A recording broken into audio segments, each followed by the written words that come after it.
because I know that there's people that's out here who might be watching this, or you know, might be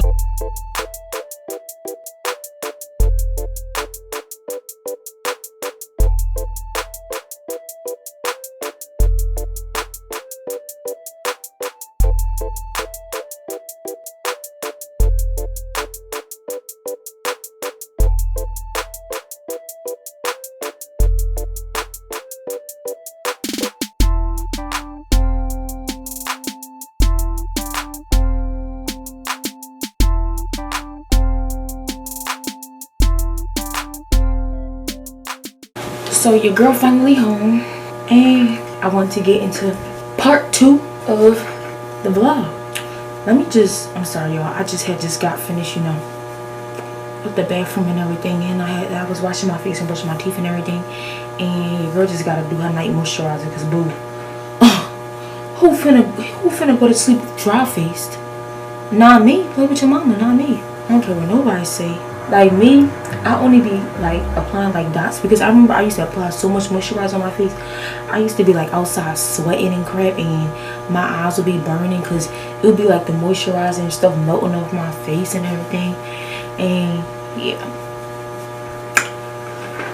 let me just stop talking about nonsense. Oh boo, let me show you my case though. Hello, hello, hello. Oh yes, okay. Yeah, like boom. But yeah, shout out to 3 for $20 cases. You get 3 cases for $20, and you get them personally designed. So down here I have my name engraved under the lips, and yeah, it say Deedee in cursive, and yeah, that's me. Boo, it's so cute. But yeah, okay, so what's poppin', Deedee gang? It's your girl D, and I'm back with part 2 of the Coming Out the Closet series. Yes, part 2. Excuse this, because I'm gonna do this as we talk. So as y'all know, part 1, if y'all have not watched it, go back. I'm gonna put it in one of these, either right here or right here, one of these. Yeah, so if y'all have not watched part 1 of the series, then I would advise y'all to go back and watch part 1 so that y'all can be able to understand and connect to part 2. But in part 2, I will be describing the pros and cons of DHS, and then I'm going to connect it to my story. So let's see, hold on, I'm going to tell y'all my personal experience, and then y'all can determine what y'all think is good and what y'all think is bad. I ain't gonna say that, you know, be a part of DHS is, you know, a vacation, but yeah. Okay guys, so I'm back now, and I wrote a list of like the pros and cons of like DHS and being in foster care and everything. I wrote it in my phone, and then so what I'm going to do is I'm going to read my pros and cons. Like I'm going to read them individually, and as I'm reading them off, I'm going to, you know, basically describe my background experience. So get your snacks, get your popcorn, get everything. I'll give y'all like 5 seconds to go get y'all stuff so that y'all can get y'all snacks, and you know what I'm saying, we can get into the scene. 5, 4, 3, 2, 1. Oh, hold up, before we even get into that, be sure to like, comment, subscribe, and click that red button down below. Hello, below, yes, so that you can be a part of the Deedee gang, and you can stay up to date with all the tea that I have coming for y'all. Okay, period. Okay, period. So click that red button down below, because y'all know what it is. Okay, so we're gonna start off with the pros. So pros, the first thing about a pro that's being in foster care or DHS personally, within my experience, that I feel like is a pro, is that you meet a lot of people. Me personally, I'm a people person, so if you're not a people person, this wouldn't be a pro to you, but you definitely meet a lot of people. Like, and I'm not saying this, like, you meet a lot of people when it comes to like your workers, your team, like people like within the courts. Like you meet a lot of people. Like I'm trying to tell you, like a lot of people, like a lot. But I'm not saying this within the team, because I wouldn't consider that a pro when it comes to the workers and everything. I would say is a pro when it comes to the youth, because you meet a lot of people who go through the same thing as you. So you know, like, you're not the only one. Like there's probably somebody out there who has the same freaking story as you, or who y'all probably been through the same kind of situation but might not have the same story. So I look at it as a pro, because at least you know that you're not the only one going through a situation. So that's 1. 2, the resources that are available to you. So me personally, I'm from Philadelphia, and here in Philadelphia we have a program called AIC, which is called the Achieving Independence Center, which is specially designed for youth who have been in the foster care system and who have been incarcerated. And you know, they help basically with resources and everything, so that like a lot of times being in foster care, you don't always have this like the right support, or you just in it, and then when you turn 18, like they kick you to the curb, which is bad. They just kick you to the curb. So they basically help you, give you resources. A lot of times you might be in, like, you never know your situation, and every foster home is not the same. So they provide support for you regardless of what your situation is, or regardless of what your housing situation is. Everybody in foster care can get it, or if you have been incarcerated. 3, my next resource is my next pro is they help the DHSs, and they help people who are in bad situations be removed from them. Personally, I feel like it depends on your situation, because I told y'all yesterday that like when it was my situation, they didn't listen to what I had to say at first. Remember I was telling y'all, like when I was being, you know, abused and everything, they didn't listen to me. And they dismissed my case at the time that I was living in my parents' house, and I basically had to leave my parents' house, and I basically had to run away from my parents' house in order to get their attention.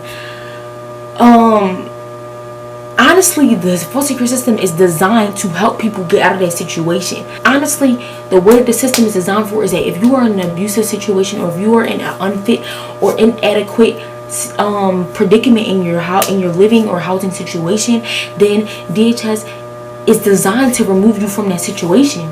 So I think that's a pro, because honestly, a lot of people go through situations. I know that personally, my situation that I was going through, I know that I wasn't the only person who was going through a situation like that. And honestly, y'all, if y'all are in a situation where y'all are being abused, whether that's your parents or not, because I have had a lot of situations where people would tell me that's your parent, you know, they're allowed to do that. That don't mean nothing, bruh. It don't matter if that's your parent or not, bruh. If that's your parent, your parent is supposed to love you. So that doesn't, just because they're your parent and they you know made you, does not make it okay for them to, you know, abuse you, treat you any kind of way, like treat you like you some crazy person. Like don't nobody deserve to be abused. I don't care who it is, parents not. That's just not okay in general.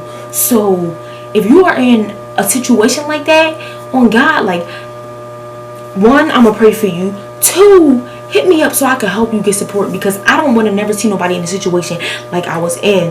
Because on God, like, that could really be mentally, like, that could like really do like some like mental stuff to you, dog. Like, real rap, like being in an abusive situation, like that can really like mess up like your whole like mindset, dog. Like, real rap, hit me up on IG, on Twitter, whatever. I stand, okay? For real. I don't care if you're on the other side of the world. I stand, period. And then, you know, I'm gonna pray for you on everything, like, but don't allow nobody to ever think that because, you know, that's your parent, or what is your parents, your grandparents, your aunts, your uncles, whatever. No, it don't matter who it is, you don't deserve to be abused. And I just want y'all to know that. So if you are being abused or something, reach out. And you ain't even gotta say it to them. You ain't even gotta say it like you don't even have to tell the people like, yo, I'm gonna call DHS, or I'm gonna call CPS or Child Protective Services on you. Just do it. For real, just do it. Because at that point, when somebody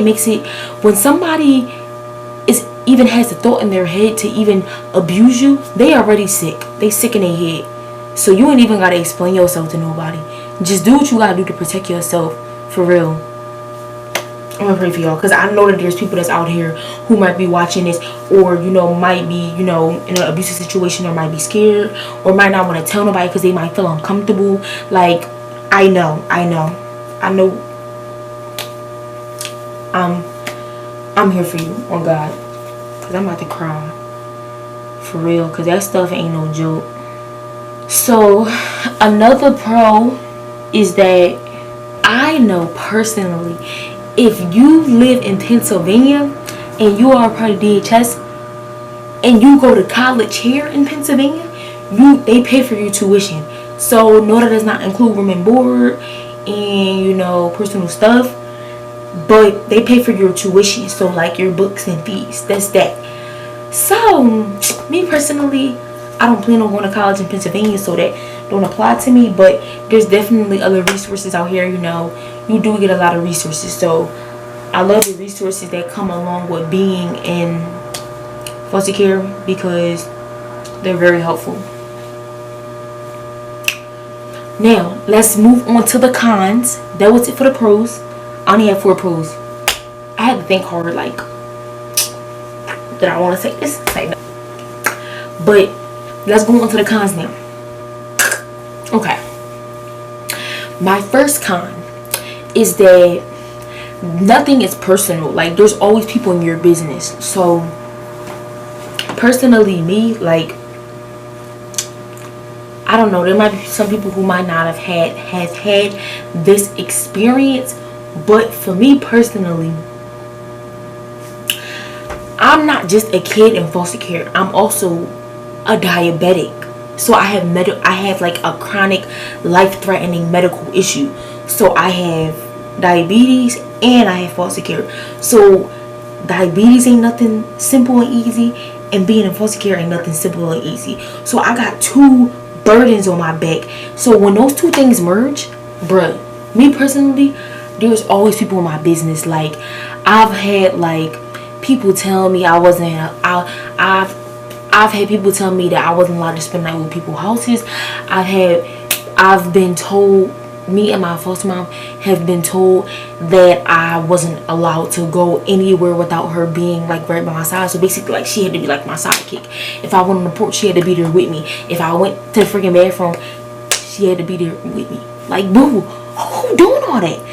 Boo, like, yes, like, and then, like, you know, constantly, like, you will always have visits with people. So you always got workers visiting you, or people calling you all the time. What are you doing? Oh, where are you with? Oh, where's the location? Oh, what are you doing?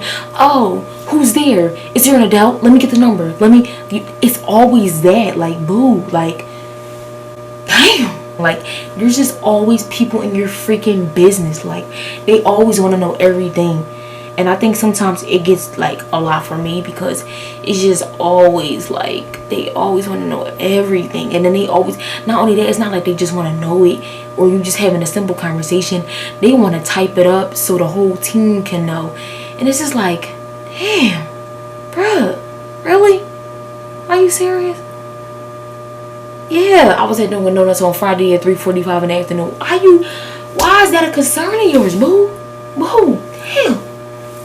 So yeah, that's just, sometimes it could just be a lot for me. Like, dang.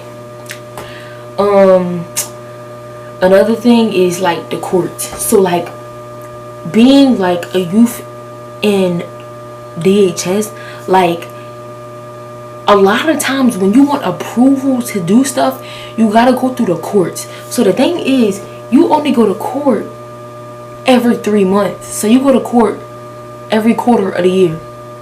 So say for instance, like, I wanted to go on like a overnight field trip with my school or something. Like, you can't just go out spending the night. You can't just do that. Like, that, it don't work like that. It don't work like that. So what I would have to do is call my child advocate, call my worker. Then as I tell my child advocate and worker, they gotta come together, write up a paper. Then they gotta give it to the judge at court. The judge gotta approve it or disapprove it. Then they gotta relay it back to me.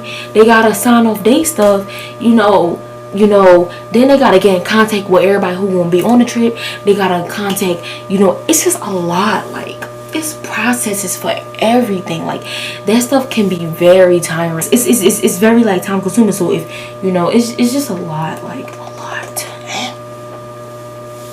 Next thing, Okay, so a lot of kids, well, I'm not gonna say a lot of kids, there are kids, and like, of course y'all know, clearly I'm a representative of that. There are kids who are in foster care due to abuse in their regular homes. But one thing is that just because you enter foster care doesn't mean that abuse goes away. There are people who decide to be foster parents because people who decide to be foster parents because of money and because they get paid for it. Luckily, I'm not in a foster home where I get abused or because they do it for money. At least I don't think they do it for money. I mean, I don't feel like they do it for money. I don't think so. No, Mama June don't do this for money. But you know, there are people who do this for money and because they get paid, and you know, they still go into somebody else's home being treated like dog poop. Like, yeah, so I just like think that that's a con, because only imagine going through a lot of traumatizing events in your home where it's your family, and then you go through this big behind process and go through all of that, and for somebody to tell you that you're going to somebody else's home and that you out of that situation, and you thinking like, okay, I'm relieved, I'm out of it and I'm good now, and then you go into somebody else's house and they doing the same thing to you, or they abusing you as well, or they just want you because they get money for it. Like, that's a con for me. Like, no, I haven't been in a situation where somebody abused me. I've been in a situation where I've had very mean foster parents. Like, this was a time where I was younger, and I still to this day I'm very fearful of like dolls, like old dolls. They scare the crap out of me. Like, if I see like pictures and they like can stare at me and they come like, and I feel like the eyes is following me.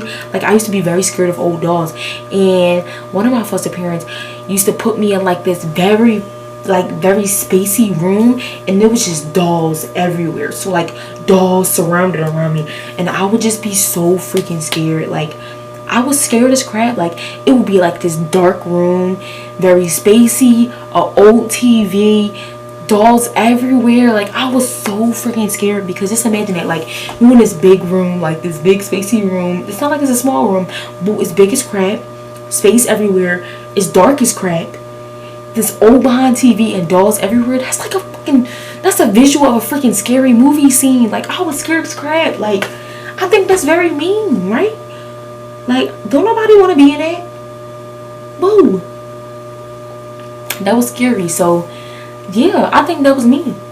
But I do know people who have been in, you know, situations where they've had abusive foster parents, and I have friends who have been in situations like that.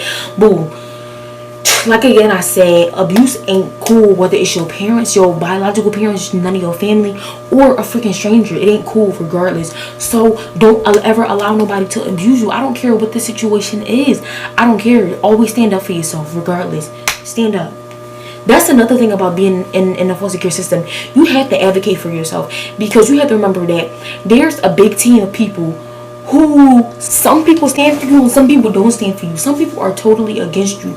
So you always have to advocate for yourself, because there will be people making decisions of what they think is in the best interest for you, but you might feel a whole nother way. Like, for real. Like, I remember one time, what was it, last year?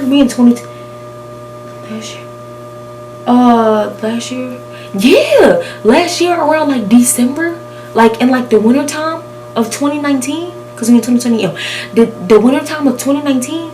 Boo, let me tell you that these mofos thought in the best interest of me it was okay that they was trying to send me out to Harrisburg, PA.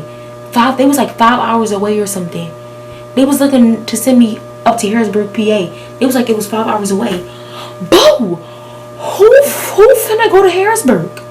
Play with your mama, not me. Like, you have to advocate for yourself. Like, I had to stand up for myself, because Harrisburg what? Here in PA? here in Philadelphia, play with your mom and I mean, I don't care what you think this is.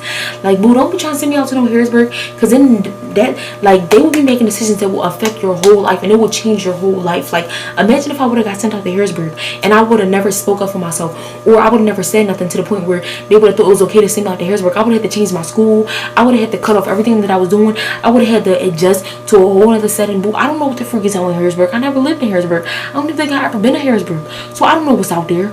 Boo, what if something would have happened to me? Who I know? Nobody.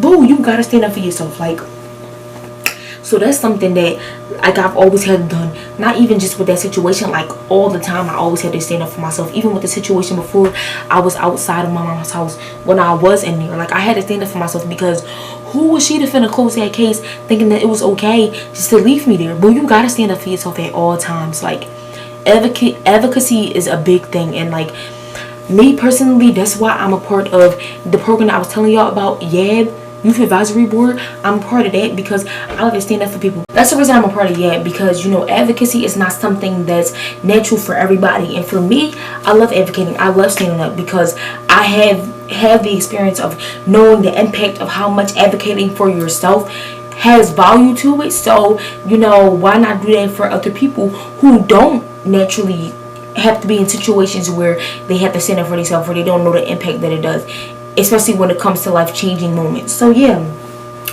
advocating is a con that I would say, because it's not for everybody, and you always have to stand up for yourself all the time.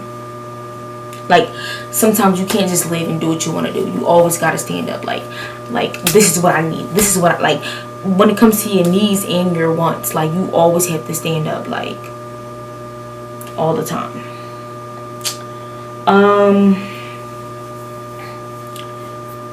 Another con is being constantly moved. So being in foster care, one thing is that, like,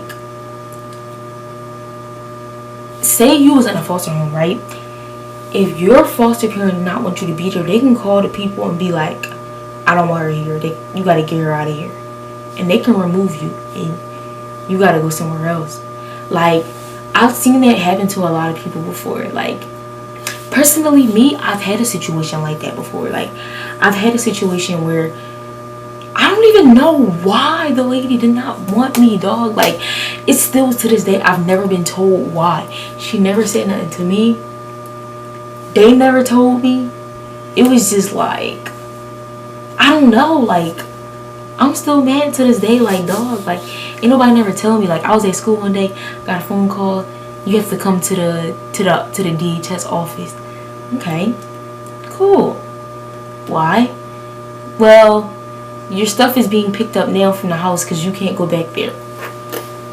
What? They don't want you no more. It was just like, what? I'm like, huh? Like, somebody can, like, really call and just say they don't want you and you be going to somewhere else.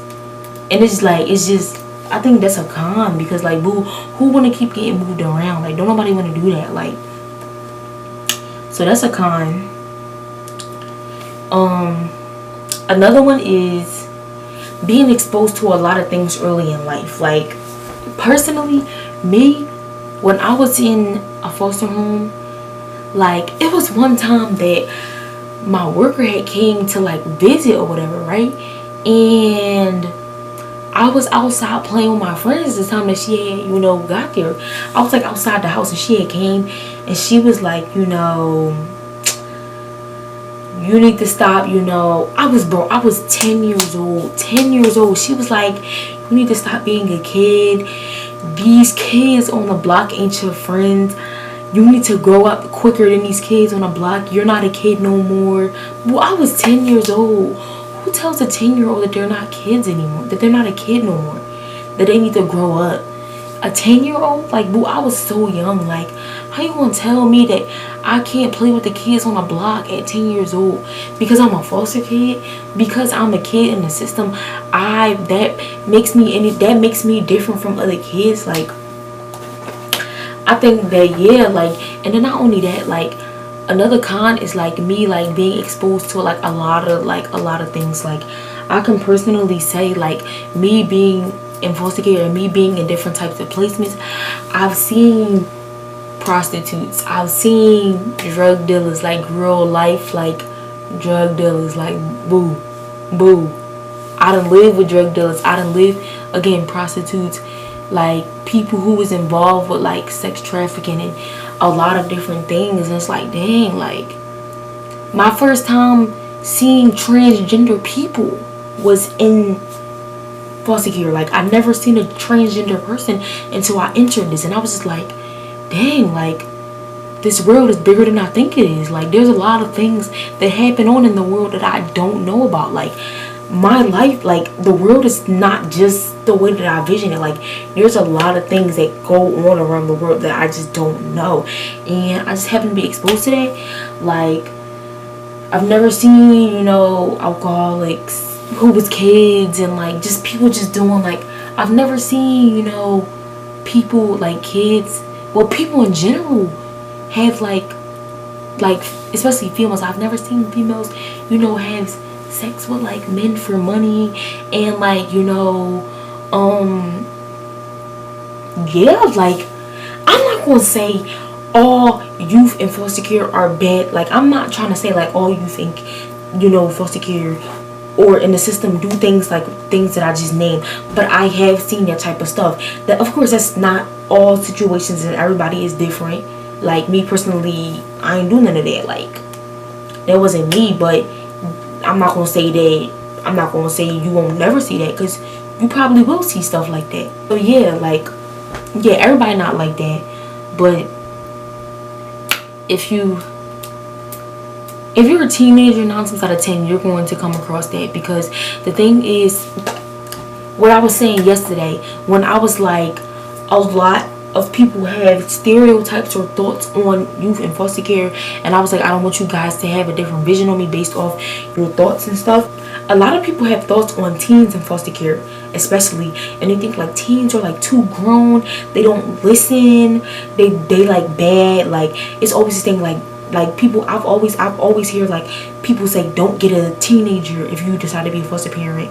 I've heard people say that. Like I've heard people personally tell me like, I don't know if I want to get a teenager. Like I've had people who was considering being a foster parent, or people who were foster parents who was like, I will get you, but I don't know, because you know I don't know about getting a teenager, because teenagers, and it's always these thoughts on teenagers.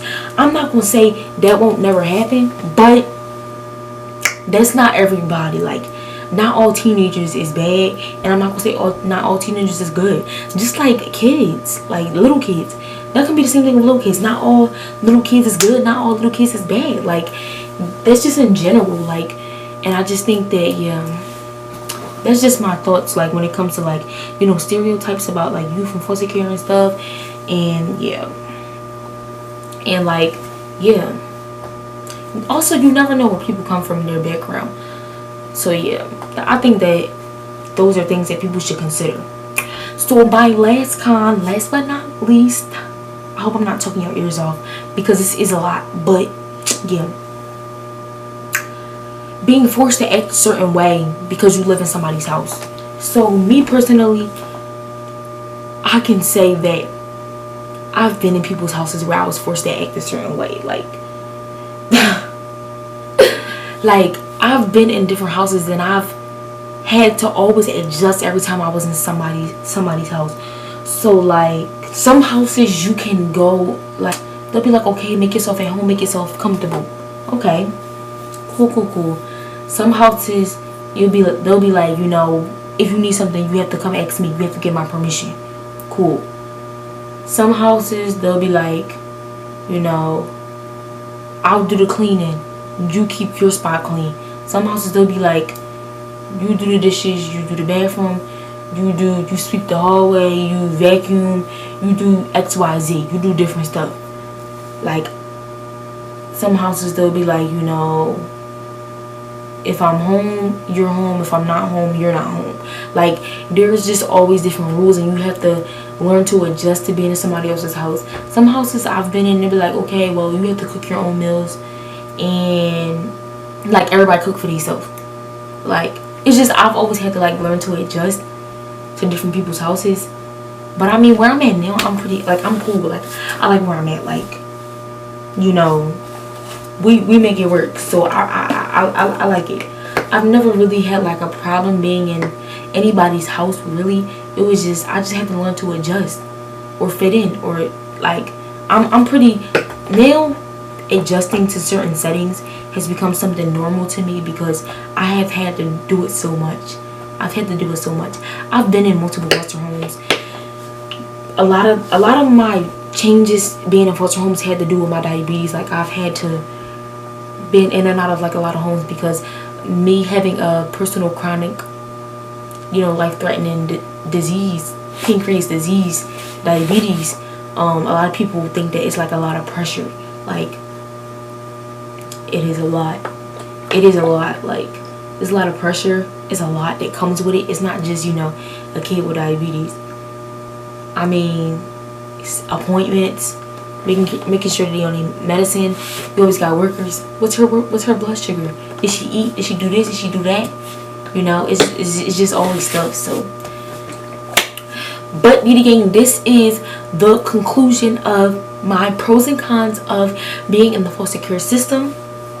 If you guys have any other questions, or you guys want me to answer them, or any questions, comments, be sure to y'all can hit me up on Instagram at I am Deedee, IAMDEEDEE __ on Instagram, and on Twitter at BXDestiny, BEX Destiny, DESTINY. And boo, I always get back to people all the time, so y'all can hit me up and I'll be more than happy to have a conversation with you, or taking your suggestions, or you can even comment them down below, because I always check the comments. Yeah, but if you have not already, this is my next time saying this before I end off the video. Make sure y'all like, comment, and subscribe, and click that red button down below, okay? And check out part 1 if you have not checked out part 1 already, and stay tuned for the rest of the Coming Up the Closet series. Period. That's it for Deedee Gang.